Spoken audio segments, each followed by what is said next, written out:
할렐루야. 이 자리에 나오신 우리 모든 성도님들을 다시 한번 주님의 이름으로 환영하고 또한 축복합니다. 우리 송고은 집사님 우리 찬양 연주로 우리 하나님께 영광을 돌렸습니다. 하나님 만들으신 자연을 배경으로 또 주님의 귀한 성전을 배경으로 찬양하는 것, 또 그 음이 참으로 큰 은혜라고 생각이 됩니다. 다시 한번 우리의 삶도 오직 주님께 영광을 돌리며 또한 찬양할 수 있는, 또한 주님 앞에 살아갈 수 있는 귀한 삶이 될 수 있기를 간절히 축원합니다. 할렐루야. 어떻게 추석 연휴는 잘 보내셨습니까? 네, 가족과 함께 한다는 거, 삶의 기쁨이라는 거, 행복이라는 것이 대단한 것입니까?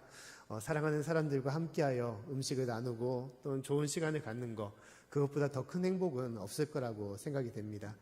근데 좀 안타까운 것은 이제 추석 연휴에 그 여파가 참 좀 위험하다라는 순간 가운데 있죠. 우리가 코로나 확진자가 3,000명에 넘어서는 그런 위급한 상황 가운데 있는데 참 다시 한번 이 델타 바이러스가 참 되게 심한 가운데 있음을 우리가 깨닫게 되는 시간이라고 생각됩니다. 우리 다시 한번 우리가 경계를 늦추지 마시고 우리가 매일 일상의 거리두기와 방역 수칙을 우리가 잘 순수하고 오직 나의 힘이 되시고 능력이 되시는 주님만에 살아갈 수 있기를 간절히 축원합니다. 삶이 위태하고 힘들지라도 또한 두려움과 또한 어려운 가운데 있을지라도 우리의 힘과 소망이 되시는 분은 주님밖에 없습니다. 우리가 주님을 바라보며 나아갈 때 하나님께서 나와 함께 하시고 또한 그 어두운 또한 절망길에서도 우리를 이끄시고 우리를 붙잡아 주실 거라고 믿습니다. 우리가 더욱더 주님 안에 힘을 얻고 나아가는 귀한 삶들이 될 수 있기를 다시 한번 간절히 축원합니다. 오늘 말씀에서는 이제 예수님의 두 사람의 기도에 관한 말씀을 나누고 있습니다. 주님께서는 이 기도를 통하여 우리가 어떻게 기도해야 될지 또 어떻게 신앙생활해야 될지를 얘기를 하고 있습니다. 첫 번째 사람은 누구냐? 바리새인의 기도에 대해서 얘기를 하고 있죠. 우리 11절부터 12절까지의 말씀을 같이 한번 보도록 하겠습니다. 11절부터 12절까지 말씀. 자, 시작. 바리새인은 서서 따로 기도하여 가로되 하나님이여 나는 다른 사람들 곧 토색, 불의, 간음을 하는 자들과 같지 아니하고 이 세리와도 같지 아니함을 감사하나이다. 나는 일에 2번씩 금식하고 또 소득의 11조를 드리나이다 하고. 자, 바리새인이 어떻게 기도했다는 것입니까? 따로 서서 기도했다라고 얘기를 하고 있습니다. 성전에 나아가서 허리를 세우고 하나님께 기도했다라고 얘기를 하고 있어요. 당시에 유대인들은 기도를 어떻게 했냐? 우리처럼 손을 모으거나 고개를 숙이고 무릎 꿇고 기도했던 것이 아니라 서서 하늘을 바라보고 눈을 뜨면서 하늘의 손을 향하여 주님께 기도했다라고 얘기를 하고 있어요. 바리새인들은 더 적극적으로 주님의 성전에 더 가까이 나아가 손을 올리며 주님께 기도했다라고 얘기를 하고 있습니다.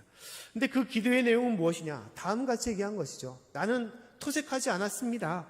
남의 것을 빼앗지 않았습니다. 나는 불의하거나 간음하지도 않았습니다. 나는 이 세리와 같지도 않습니다. 라고 고백을 했다는 거예요.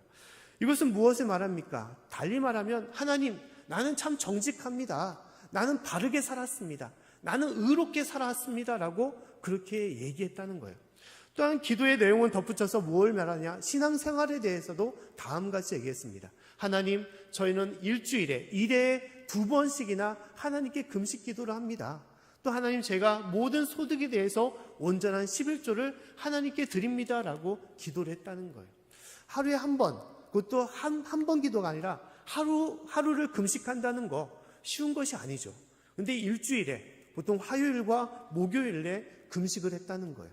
그래서 대략 바리새인들은 1년에 100일 이상을 금식하면서 생활했다는 것입니다. 그것은 무엇입니까? 하나님, 내가 이만큼 주님의 말씀을 따르며 내가 경건히 살아갑니다. 주님을 온전히 섬기는 삶입니다라고 고백을 하고 있다는 것입니다. 이것이 바리새인의 기도였던 것이에요. 당시의 바리새인들은 이 정도로 하나님을 온전히 믿고 철두철미하게 경건한 삶을 살아갔던 그런 대표적인 사람이라고 손꼽혔습니다. 많은 유대인들의 존경을 받았던 사람들이 바리새인이에요. 그래서 바리새인의 기도는 달리 말하면 무엇이라고 얘기할 수 있냐? 의인의 기도라고 할 수가 있는 것이죠. 하나님, 내가 이렇게 의롭된 삶을 경건한 삶을 살았다는 것에 대해서 기도했던 내용이라고 볼 수가 있는 것입니다. 반면에 예수님의 비유에는 또 다른 사람이 나옵니다. 그 사람은 누구냐? 세리였던 것이죠. 세리는 기도를 어떻게 했습니까? 13절 말씀에 다음같이 얘기를 하고 있죠. 우리 13절 말씀을 같이 한번 읽어보도록 하겠습니다. 자, 시작. 세리는 멀리 서서 감히 눈을 들어 하늘을 우러러 보지도 못하고 다만 가슴을 치며 가로되 하나님이여 불쌍히 여기옵소서 나는 죄인이로소이다 하였느니라. 아멘. 세리는 어떻게 했습니까? 하늘을 우러러 보지도 못했다는 거예요. 눈을 뜨지도 못했다는 것입니다. 오히려 가슴을 치면서 주여 나를 불쌍히 여겨 주시옵소서 나는 죄인이로소이다. 내가 스스로 죄인임을 고백하며 예수님께 용서함으로 회개함으로 나아감을 얘기해 쓴 것입니다. 세리의 기도는 자랑할 것이 하나도 없는 기도였습니다. 왜냐하면 그는 세리였기 때문인 것이죠. 세리는 어떤 사람이었습니까? 세금을 징수하는 사람이었습니다. 당시에 세금은 어떤 세금이었냐? 로마인들이 이스라엘에게 빼앗는 그런 세금이었던 것이죠. 그런데 그 역할을 누가 했냐? 바로 유대인이었던 세리가 그 역할을 했던 것입니다. 그렇기 때문에 쉽게 말하면 지금으로 따지면 일제 치하에 있었던 일제 앞잡이라고 할 수 있는 그러한 사람이었던 것입니다. 동족들의 그 모든 것들을 로마의 입장을 대변해서 빼앗았던 것이에요. 그런데 그뿐만 아니라 더불어 무엇을 했냐? 로마인들이 요구하는 세금의 이상의 것을 그들은 걷어들였습니다. 많은 것을 걷어들이고 그것의 한 부분을 로마인들에게 바치고 남은 것은 어떻게 했냐? 자기들이 착복하는 그러한 일을 했던 것입니다. 그 때문에 세리는 단순하게 배신자에 끝나는 것이 아니라 강도와 도둑이었습니다. 그 때문에 세리는 당시 유대인들이 그들을 강도와 살인자와 같은 똑같은 죄인으로 그들을 취급했던 거예요. 심지어 그들을 창녀와 같은 존재로서 그들을 여겼던 것입니다. 그 때문에 세리가 하나님 앞에 기도드릴 때 어떠한 마음이겠습니까? 자랑할 것이 하나도 없는 것이죠. 자기의 스스로의 삶을 돌아봤을 때 죄인임을 고백할 수밖에 없는 것입니다. 주님, 저희를 불쌍히 여겨 주시옵소서. 주님, 이 죄인을 용서하여 주시옵소서. 긍휼히 여겨 주십시오라고 구할 수밖에 없는 그러한 세리의 기도였던 것입니다. 그런데 이 세리의 기도가, 이 죄인의 기도가 하나님께서 어떻게 하셨냐? 놀라운 반전을 하나님께서 허락하신 것이죠. 무엇이었습니까? 하나님께서 받으시는 기도는 의인의 기도, 바리새인의 기도가 아니라 죄인의 기도였던 바로 세리의 기도였다고 말씀하고 있다는 거예요. 오늘 14절 말씀에 다음같이 얘기를 하고 있습니다. 우리 14절 말씀을 같이 한번 읽어보겠습니다. 자, 시작. 내가 너희에게 이르노니 이 사람이 저보다 의롭다 하심을 받고 집에 내려갔느니라. 무릇 자기를 높이는 자는 낮아지고 자기를 낮추는 자는 높아지니라 하시니라. 아멘.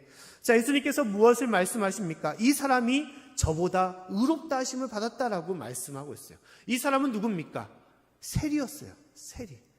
이 세리가 저 사람보다, 저 바리새인보다 더 하나님께 의롭다함을 인정받았다라고 얘기하고 있다는 것입니다. 그리고 더불어 예수님께서는 뭘 말씀하십니까? 자기를 높이는 자는 어떻게 된다는 것입니까? 낮아지고 자기를 낮추는 자는 오히려 반대로 하나님께서는 그를 높여주실 거다라고 말씀을 하고 있는 거예요. 하나님께서 찾으시는 기도는 무엇입니까? 자기를 낮추는 자, 진실로 자신이 죄인임을 고백하여 주님 앞에 나아가는 자, 겸손한 자의 기도를 하나님께서는 찾으신다라고 말씀하는 것입니다. 할렐루야. 하나님은 겸손한 자를 찾으십니다. 교만한 자를 낮추시고 겸손한 자를 인정해 주시고 그 기도를 받으시는 분이 바로 하나님이심을 말씀하는 것입니다. 사랑하는 성도 여러분, 진실로 주를 믿는 성도는 주님 앞에 내가 죄인임을 고백하여 겸손할 줄 아는 사람, 자신을 낮추고 하나님 앞에 나아갈 수 있는 그러한 사람, 그러한 삶이 참된 하나님의 자녀고 성도임을 우리가 잊지 마시고 그 가운데 살아갈 수 있기를 간절히 축원합니다. 또 오늘의 말씀에 우리가 알아야 될 것은 하나님은 겸손한 자, 또 하나님 앞에 낮아지는 자를 찾으실 뿐만 아니라 더불어 우리에게 무엇을 말씀하시냐? 우리에게 세리의 기도를 하라고 말씀하고 있다는 거예요. 세리의 기도를 하라고 말씀하고 있습니다. 세리의 기도는 어떤 기도입니까? 죄인의 기도였습니다.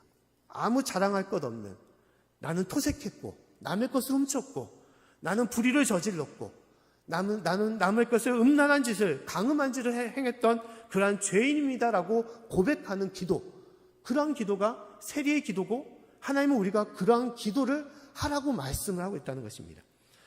기도의 내용이 아니라 주님 앞에 나와 내 가슴을 찢으면서 주님 나를 불쌍히 여겨 주시옵소서, 나를 용서하여 주시옵소서, 나를 긍휼히 여겨 주시옵소서 라고 온전히 자백하며 주님 앞에 자복하며 고백할 수 있는, 회개할 수 있는 그런 기도를 하라고 말씀을 하고 있는 거예요. 자, 하나님께서 우리에게 세리 기도를 명하셨을 때 이 말씀을 우리 온전히 받아들이며 아멘하며 순종할 수 있겠습니까? 어떻게 보면 상식적으로 맞지 않는 말이라고 할 수 있는 것이죠. 아무리 우리가 바리새인처럼 그렇게 겉으로 의로운 행동을 하지 않았지만 세리와 같이 남의 것을 훔치거나 또한 남의 것을 토색하거나 간음을 하거나 불의한 일을 그렇게 드러내며 한 것은 없기 때문인 것이죠. 하나님, 제가 세리일 수는 없지 않습니까? 그렇게 경건하지는 않지만 그래도 하나님 그렇게 큰 죄를 저지르며 살아가진 않습니다. 자신이 죄인에 대한 것을 우리는 쉽게 회개하며 그렇게 쉽게 기도하지는 않습니다. 그러나 하나님은 우리에게 말씀하시기를 세리와 같이, 이 죄인과 같이 우리가 기도하라고 말씀하고 있어요. 왜냐? 우리가 죄인이기 때문인 거예요. 죄인이기 때문에 우리가 세리와 같은, 죄인과 같은 기도를 우리에게 명하셨음을 말씀하는 것입니다. 오늘의 말씀을 보면 바리새인의 삶을 우리가 볼 필요가 있습니다. 누구나 할 것 없이 당시에 바리새인은 어떤 사람이었냐? 의인이었습니다. 그가 예수님께 교만한 자로, 외식하는 자로서 비판을 받았지만 그러나 많은 사람들의 존경을 받았던, 하나님의 말씀을 정통하며 그 말씀을 잘 알고 그 말씀들을 행했던 그러한 경건한 사람들이었습니다. 그러나 하나님은 이 바리새인들을 뭐라고 말씀하시냐? 그들을 죄인이라고 얘기했습니다. 왜냐? 그들이 교만하고 외식했었던 것뿐만 아니라 더 중요한 것은 그들이 의인인 척하면서 기도했다는 거예요. 그들은 의인인 척하며 기도했지만 그 기도는 의인의 기도가 아니라 그들의 기도는 궁극적으로 죄인의 기도가 되어야 된다고 말씀하는 거예요. 왜냐하면 바리새인의 큰 죄는 그들이 감추고 있는, 그들이 숨기고 있는 그 마음속, 그 심령 가운데 있는 그 마음의 죄가 크기 때문에 하나님께서는 그들을 죄인이라고 말씀하고 있는 것입니다. 마태복음 23장의 말씀에 하나님께서는 바리새인들을 무엇이라고 말씀하시냐? 그들을 회칠한 무덤과 같다라고 말씀을 하고 있어요.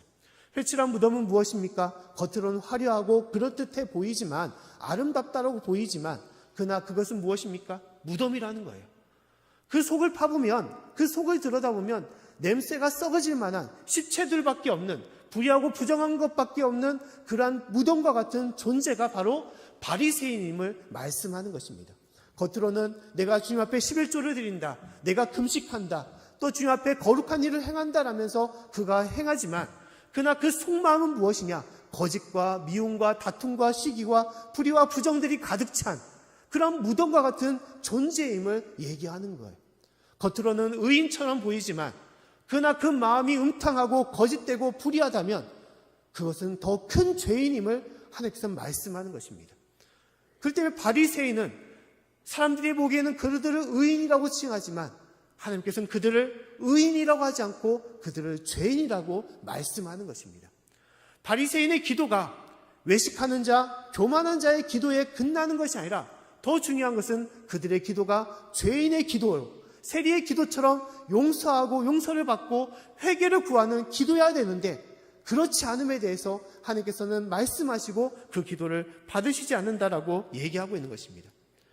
그렇기 때문에 하나님은 바리새인들을 뭐라고 말씀하십니까? 독사의 자식들이라고 말씀하고 있어요. 하나님의 일꾼이라고 그들이 행하지만 결국 그들은 하나님의 일꾼이 아니라 악마의 자식들이고 악마의 일꾼들, 사단의 일꾼들이라고 얘기를 하고 있는 것입니다. 이것이 죄인의 모습임을 얘기하고 있는 거예요. 이것이 어찌 바리새인들만 그렇습니까? 우리의 모습도 마찬가지인 거예요.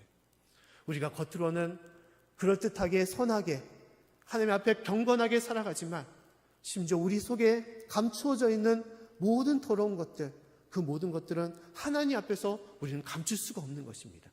아무리 성직자고 목회자일지라도 하나님 앞에는 죄인일 수밖에 없고 하나님 앞에 회개할 수밖에 없는 존재임을 우리는 깨달아야 되는 것입니다.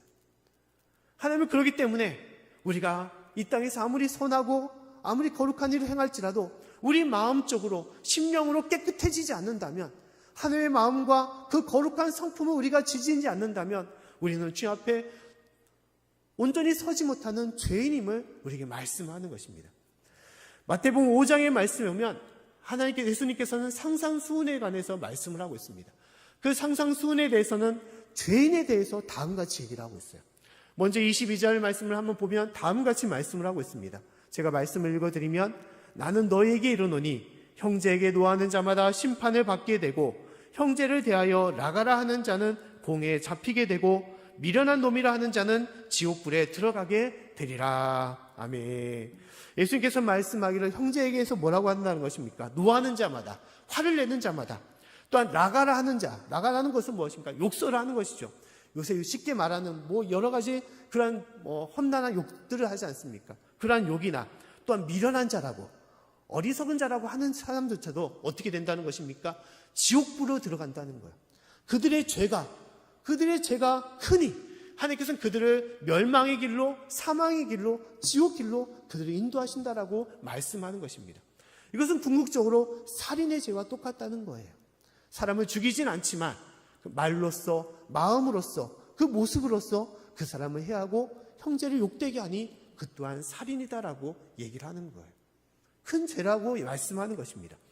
간음에 대해서도 다음같이 말씀을 하고 있죠. 28절의 말씀에 나는 너에게 이르노니 여자를 보고 음욕을 품는 자마다 마음에 이미 간음하였느니라.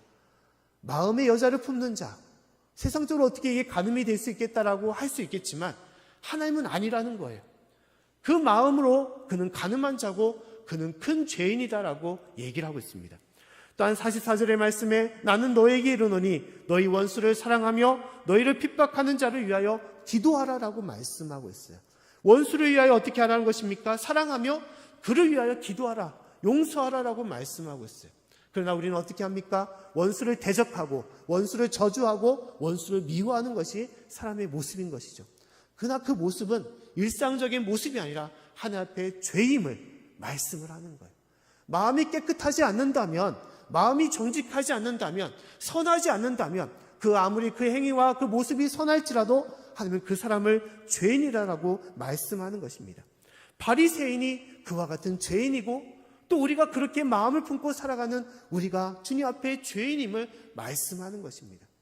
사랑하는 성도 여러분, 우리는 주님 앞에 어떤 존재입니까? 의인입니까? 죄인입니까? 우리는 어떠한 기도로 주님 앞에 나아갑니까? 의인의 기도로 나아갑니까? 죄인의 기도로 나아갑니까? 진실로 우리 안에 있는 죄를 우리가 다시 한번 깨달으시고 주님 앞에 온전히 회개하여 가슴을 찢으며 주님 앞에 나아갈 수 있는 저와 여러분의 삶이 되기를 간절히 축원합니다. 또한 하나님께서 우리를 죄인이라고 말씀하시는 죄는 무엇이냐? 더 큰 죄는 하나님을 떠난 죄인 것입니다. 내가 하나님을 주여 주여 고백하면서 또 주님을 믿는 자라고 고백하면서 주님의 뜻 가운데 또한 주님을 품는 그 믿음 가운데 살아가지 못했던 그 모든 순간들, 그 모든 것을 놓고 우리를 하나님께서는 죄인이라고 말씀을 하고 있는 거예요. 예수님의 비유 중에 탕자의 비유에 관한 말씀이 있습니다. 탕자의 비유는 어떤 것입니까? 그 아들 탕자가 어느 날 아버지를 외면하고 그 아버지께서 주신 유산을 챙겨서 집을 떠난 것이 탕자의 비유의 내용인 것입니다. 이 탕자는 우리가 속히 말하는 죄인의 대표적인 모습인 것이죠. 그런데 탕자가 어떤 죄를 저질렀습니까? 탕자가 아버지의 재산을 훔쳤습니까? 아니면 아버지를 해했습니까? 아니면 어떠한 이웃에게 해코지를 했습니까? 탕자는 세상적으로 지은 죄가 아무것도 없습니다. 아버지가 주신 유산을 가지고 그는 세상적으로 나가서 떳떳하게 자신의 돈을 썼을 뿐인 것이에요. 그러나 문제는 무엇입니까? 탕자의 큰 죄는 아버지의 품을 떠난 죄인 거예요. 할렐루야. 탕자의 큰 죄는 아버지의 품을 떠나고 또는 아버지의 은혜를 그가 잊어버렸던 거예요. 아버지를 잊어버리고 내가 쉽게 아버지의 품을 떠나 내가 세상적으로 내 마음대로 내 뜻대로 살아야겠다. 그 모든 것이 이 탕자의 큰 죄고 불효의 모습이었던 거예요. 우리가 부모님과 자녀의 관계도 마찬가지죠. 부모는 우리가 진실로 공경하고 섬겨야 될 귀한 분이신 거예요. 그러나 우리가 세상적으로 살아갈 때 부모의 마음을 잊어버릴 때가 있습니다.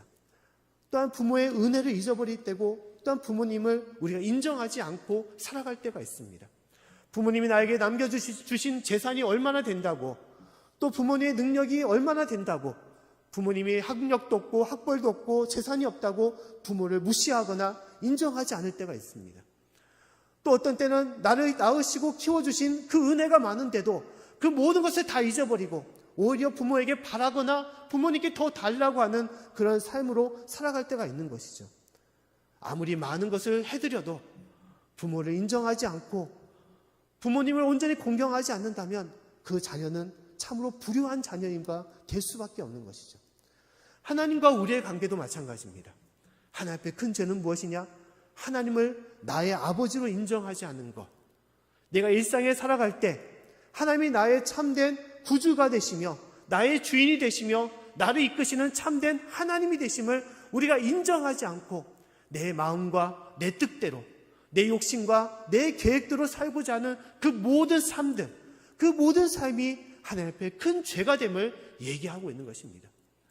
하나님이 어디 있냐고, 하나님이 무슨 세상을 만드셨냐고, 어떻게 나를 만드셨냐고, 하나님의 허황된 말을 하거나 또 내가 하나님을 믿는다고 하면서도 그 말씀을 내가 잊어버리고 오직 나의 계획과 나의 뜻대로 세상적인 욕심대로 살아가는 모든 행위들, 모든 모습들이 주 안에서 큰 죄임을 말씀하는 것입니다. 이것이 바리새인의 죄고 우리의 죄임을 얘기하는 거예요.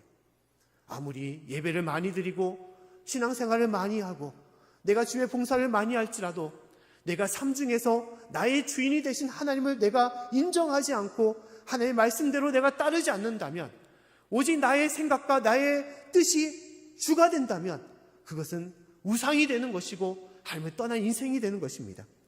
사랑하는 성도 여러분, 그렇기 때문에 하나님은 우리가 주님 앞에 죄인임을 우리가 고백하기를 원하고 주님 앞에 회개하며 나아가기를 원하시는 것입니다. 성경의 말씀에도 하나님께 크게 쓰임받는 이사야 선지자는 하나님의 영광을 봤을 때 그가 무엇이라고 고백했냐? 화로다라고 고백했습니다. 나는 이제 망하였도다. 왜냐하면 그는 하나님의 일꾼이었지만 그가 스스로 하나님 앞에 죄인임을 그는 알았던 것입니다. 이 죄인을 하나님께서 함께 하시니 나는 이제 죽었구나, 망했구나라고 고백을 했던 것입니다. 사도 바울도 비슷한 고백을 했습니다. 하나님 앞에 크게 쓰임을 받았던 사도 바울이었지만 그가 고백하기를 나는 죄인 중에 괴수다라고 얘기를 했던 거예요. 그리고 하나님 앞에 나는 공고한 사람입니다. 이 사망의 몸에서 누가 나를 건져주겠습니까? 라고 그렇게 고백을 했던 거예요. 내가 매일 주의 일을 감당하며 주의 사명을 감당하지만 그러나 내 안에 있던 이 모든 가식적인 마음들, 내가 이 모든 인간적인 욕심들, 미움과 다른 사람을 시기하는 모든 마음들, 내 뜻으로 어찌할 수 없는 이 마음들을 놓고 하나님 앞에 주님 용서하여 주십시오, 긍휼하여 주십시오라고 주께 간구했던 것이 바로 사도 바울의 모습이었던 것입니다. 사랑하는 성도 여러분, 하나님은 우리가 주님 앞에 세리와 같은 큰 죄인임을 우리가 잊지 않고 주 앞에 나아가길 원하는 것입니다. 어떻게 보면 우리는 세리보다 더 나은 사람이라고 고백할 수 있을 것입니다. 주님, 내가 세리처럼 그렇게 남을 강도질하거나 남을 욕보이거나 남을 핍박하지 않았습니다. 그러나 주님 앞에는 큰 죄도 없고 작은 죄도 없는 것입니다. 주님 앞에 모든 죄는 그 죄의 대가를 치를 수밖에 없는 것이고 그 죄로 인해서 심판을 받고 영원한 사망으로 갈 수밖에 없는 것입니다. 그 때문에 우리는 무엇을 해야 되는 것입니까? 주님 앞에 속히 회개하여 주님 앞에 뉘우치며 주님 앞에 나아가야 되는 거예요. 할렐루야. 진실로 우리가 세리임을 고백하며 죄인임을 고백하며 주님 앞에 온전한 모습으로 나아가야 되는 것입니다. 사랑하는 성도 여러분, 저와 여러분의 삶이 진실로 주님 앞에 부끄러운 존재임을 잊지 마시고 주님 앞에 매일매일 우리의 죄를 놓고 회개하며 나아갈 수 있기를 간절히 축원합니다. 주님께서 우리에게 말씀하십니다. 세리의 기도, 회개의 기도를 하라고 말씀하고 있어요. 이렇게 말씀하시는 이유는 또한 무엇입니까? 우리가 부끄럽게 하도록, 우리가 죄책감을 안고 살아가도록 우리에게 말씀하시는 것이 하나님의 뜻인 것입니까? 아니라는 거예요. 오늘의 말씀에 세리가 자신의 죄를 회개하고 주님 앞에 기도했을 때 그는 어떻게 되었습니까? 하나님 앞에 높임을 받았어요. 하나님 앞에 인정을 받았습니다. 하늘의 문이 열리고 그를 긍휼히 여기고 그를 하나님의 자녀로서 택해 주시고 그를 높여 주신 것입니다. 이것이 회개의 기도를 통하여 우리에게 주신 하나님의 큰 은혜인 것입니다. 하나님께서 우리가 회개하라, 주님 앞에 온전히 우리 죄를 놓고 자복하라고 말씀하시는 것은 우리가 진실로 나의 죄를 놓고 주님 앞에 온전히 고백하며 기도할 때 진실로 하나님의 역사가 그 가운데 임함을 주께서 말씀하는 것입니다. 하나님은 우리와 함께하기를 원하시고 우리에게 손을 내미시기를 원하시고 우리를 이끌어 주시기를 원하세요. 우리에게 죄인의 친구로서 이 땅에 오신 분이 바로 예수님이신 것입니다. 그런데 문제는 무엇이냐? 우리가 죄인임을 고백하지 않기 때문인 것입니다. 주님이 나의 친구가 되어주시고 나를 구원하시기를 원하시는데 나는 죄인임을 고백하지 않기 때문인 거예요. 바리새인같이 나는 의인입니다라고 고백하게 되면 그 영혼은 예수님의 친구가 될 수가 없는 것입니다. 예수님의 은혜를 받지 못하며 예수님의 구원을 받지 못하는 거예요. 예수님께서 내미신 그 손을 붙잡지 못하고 주님의 손을 뿌리치는 그런 삶이 될 수밖에 없는 것입니다. 그래서 하나님께서는 우리가 회개하여 마음의 문을 열고 주를 맞이하라고 말씀하십니다. 내 삶에 역사하기를 원하시는 하나님, 나를 변화시켜 주시고 나에게 응답하시기를 원하시는 주님의 손을 붙잡고 주님 품으로 나아가기를 원하시는 것입니다. 사랑하는 성도 여러분, 회개함을 통하여 우리의 닫힌 문을 여시기를 바라고 회개함을 통하여 주님 앞에 온전하게 인정받고 세움받을 수 있는 저와 여러분의 삶이 될 수 있기를 간절히 축원합니다. 회개할 때 진실로 닫힌 문이 열릴 뿐만 아니라 하늘의 문을 열어주시사 우리 가운데 역사하여 주시는 것입니다. 예전에 한 이러한 이야기를 들은 적이 있습니다. 눈물 많은 남자라는 책을 지은 김영술 변호사라는 분이 계십니다. 이분은 변호사로도 또한 정치적인 면에서도 여러 많은 활동을 하신 분이었습니다. 근데 이분이 어느 날 갑자기 젊은 나이에 기침을 많이 하더만 몸이 약해져서 이제 참다 못해서 병원을 가게 되었습니다.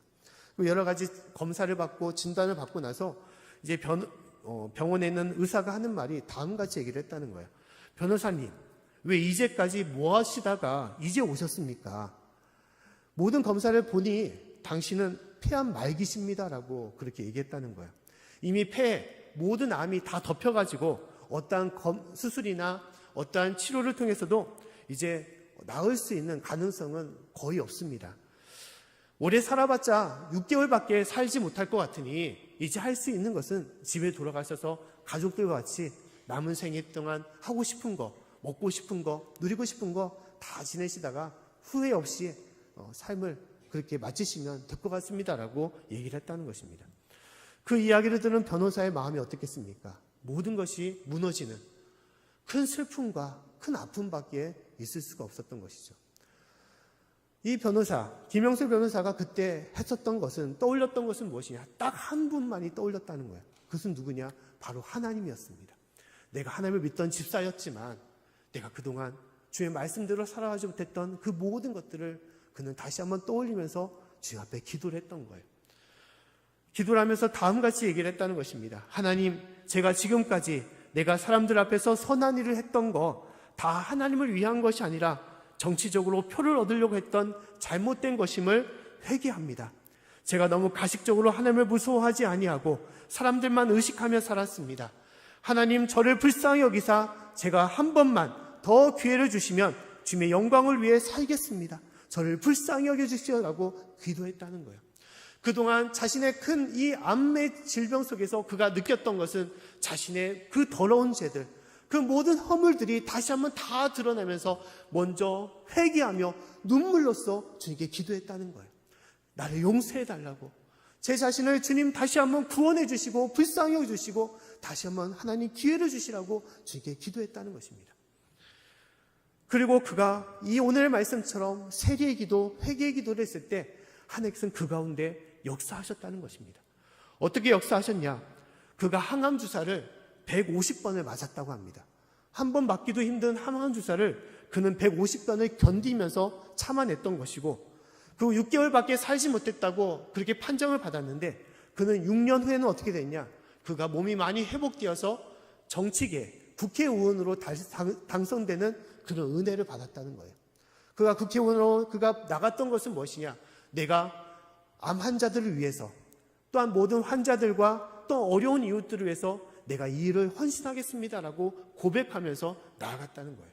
그리고 그는 그러한 일들로 행했고 지금도 건강한 삶으로 그 삶을 살아가고 있다는 것입니다. 이 모든 하나님의 역사와 그 능력, 또 이 변호사를 변화시켰던 그 은혜는 무엇을 통해서 이루어졌던 것입니까? 그의 회개의 기도를 통해서 자신을 온전히 내려놓고 주님 앞에 온전히 내어 맡길 수 있는 이 세례의 기도를 통하여 하나님께서는 그 가운데 역사하여 주시고 큰 은혜와 치료를 허락하여 주신 것입니다. 그는 이 책에서 다음같이 얘기를 하고 있습니다. 어떤 얘기를 하고 있느냐? 저에게 우상은 돈이나 권력, 다른 신이 아니었습니다. 저의 우상은 바로 내 자신, 나였습니다. 내가 바로 그 가장 큰 우상이었습니다. 결정적인 순간 늘 선택했던 것은 하나님이 아닌 바로 내 자신이었습니다. 다른 사람들이 바라보는 나, 내가 이룬 것들, 내가 이룰 것들, 이것들이 저의 우상이었습니다. 저는 나라는 우상을 섬기며 살아왔습니다라고 고백했던 거예요. 자신을 바라보니 가장 큰 죄는 자기 자신이었음을 고백했던 것입니다. 사랑하는 성도 여러분, 진실로 우리가 주님 앞에 온전히 행하고 또한 주님을 섬기지 못했던 모든 것들, 주님을 떠나서 내 자신의 안위와 내 자신의 욕심과 뜻을 위하여 살아갔던 그 모든 것들의 그 큰 죄, 그 모든 것들을 우리는 회개하며 주님 앞에 나아갈 수 있기를 간절히 축원합니다. 저도 예전에 큰 문제가 있을 때 참 갈급한 마음으로 하나님께 기도했던 적이 있습니다. 기도원에 가서 6일 동안 금식하면서 하나님께 기도를 했어요. 하나님, 이 문제가 해결되기를 원합니다라는 그런 마음으로 나아갔던 것입니다. 근데 놀랍게도 금식을 하면서 하나님께 기도를 할 때 그 기도실에서 6일 동안 기도하면서 하나님께서는 제 입술에 어떤 기도의 내용을 허락하셨냐? 회개 기도를 하게 하셨어요. 그 6일 동안 무엇을 해달라, 무엇을 이루게 해달라라는 말보다는 먼저 주님 앞에, 주님, 제가 잘못했습니다. 주님, 제가 주님 앞에 온전하게 행하지 못했습니다. 주님의 종이라고 하면서, 주님의 일꾼이라고 하면서 주님을 온전히 믿지 못하고 주님을 섬기지 못하고 주의 말씀대로 행하지 못하고 게으르고 나태했던 모든 것들, 하나님 주님의 말씀을 방관하며 내 뜻대로 행했던 모든 것들, 나의 안위와 나의 이기심 모든 것들을 놓고 하나님 앞에 회개하며 기도했던 거예요. 철저하게 눈물 흘리며 주님 앞에 회개 기도를 하나님께서 이루게 하셨던 거예요. 놀라운 은혜를 하나님께서 허락하셨습니다. 구하는 기도가 아니라 회개 기도를 하고 기도원을 나왔던 거예요. 근데 하나님께서는 그 이후에 놀랍게도 그 일을 이루게 하셨어요. 할렐루야. 진실로 그것은 나의 원하는 바였지만 내가 그것을 구하지 않았다고 해서 하나님께서는 그것을 들으시지 않거나 응답하시지 않은 것입니다. 더 큰 것은 내가 회개할 때, 내 죄를 내가 바로 알고 주님 앞에 회개할 때 하나님께서 그걸 들어주시고 그 가운데 역사하여 주신 것입니다. 우리가 코로나19의 상황을 보내고 있습니다. 참으로 하나님께 이 바이러스가 해결되기를 원하고 이 모든 난관과 어려움이 해결되기를 우리는 구하며 살아가고 있습니다. 그러나 가장 큰 문제는 우리가 회개하지 않는다는 거예요. 우리 민족이, 또 우리 자신이, 우리 가정이, 우리 교회가 주님 앞에 회개하지 않는다는 거예요. 주님을 제대로 섬기지 못했던 거, 주의 말씀대로 행하지 못했던 거, 미움과 다른 사람을 원망하고 비판하고 다른 사람을 저주하며 살아왔던 거, 매일매일 싸우며 전쟁 가운데 살아갔던 거, 주의 말씀을 등한시하고 내 뜻과 나라는 우상을 섬기며 살아왔던 모든 것을 놓고 우리는 회개하지 않고 매일매일 구하면서 주님 들어주시옵소서, 주님 응답하여 주시옵소서라고 우리는 살아왔던 그 모든 것들이 있었다는 것입니다. 주님은 우리에게 세리의 기도를 하시기를 원하요. 죄인의 기도를 하시기 원합니다. 주님, 제가 죄인입니다. 주님, 저희 죄를 용서하여 주시옵소서. 주님, 긍휼히 여겨 주시옵소서. 불쌍히 여겨 주시오라고 기도하기를 원하시는 것입니다. 사랑하는 성도 여러분, 진실로 오늘의 말씀처럼 우리가 주님 앞에 나와 우리가 집을 나간 탕자로서, 목자의 품을 떠난 양으로서 주님 앞에 온전히 회개하며 기도할 수 있기를 간절히 축원합니다.